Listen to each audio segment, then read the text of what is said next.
படிக்கிற வயசுல படிக்கணும். அப்படி படிச்சா மட்டும் தான் லைஃப் வந்து மாறும். ஆனா, இப்போ உள்ள 2K கிட்ஸ்லாம் பார்த்தோம் அப்படின்னா, ஸ்கூல் படிக்காங்க, காலேஜ் படிக்காங்க. ஸ்கூல் படிக்கும்போதே லவ் பண்றாங்க. காலேஜ் படிக்கும்போது லவ் பண்றாங்க. ஸ்கூல் படிக்கும்போதும் கன்சீவ் ஆகுறாங்க.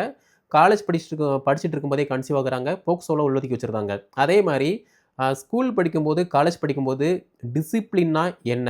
இந்த சொசைட்டி எப்படி இருக்கும்? அப்படின்னு படிக்கிற வயசுல ப்ராப்பரா படிக்கும்போது மட்டும் தான் லைஃப் வந்து ஆட்டோமேட்டிக்கா மாறும். ஆனா, படிக்காம இந்த லவ்வு, போதைப் பொருளுக்கு வந்து அடிமையாகுறது, பப்ளிக் நியூசன்ஸ் பண்றது, தீய செயல்ல ஈடுபட்டீங்க அப்புட்ன்னா, உங்க மேல போலீஸ் வந்து வழக்கு பதிவு பண்ணுவாங்க. அப்படி பதிவு பண்ணிட்டாங்க அப்புட்ன்னா, உங்க லைஃப் வந்து டோட்டலா வந்து குளோஸ் ஆயிரும். அந்த டைம்ல வந்து கெத்தா தெரியும். ஆனா, ஒரு ஸ்டேஜ்க்கு அப்புறமா போலீஸ் ஸ்டேஷனு, கோர்ட்டு, கேஸ்ன்னு அலையும்போது மட்டும் தான் அதனுடைய லாஸ் வந்து தெரியும். ஸோ கவனமா இருங்க. படிக்கிற வயசுல படிங்க.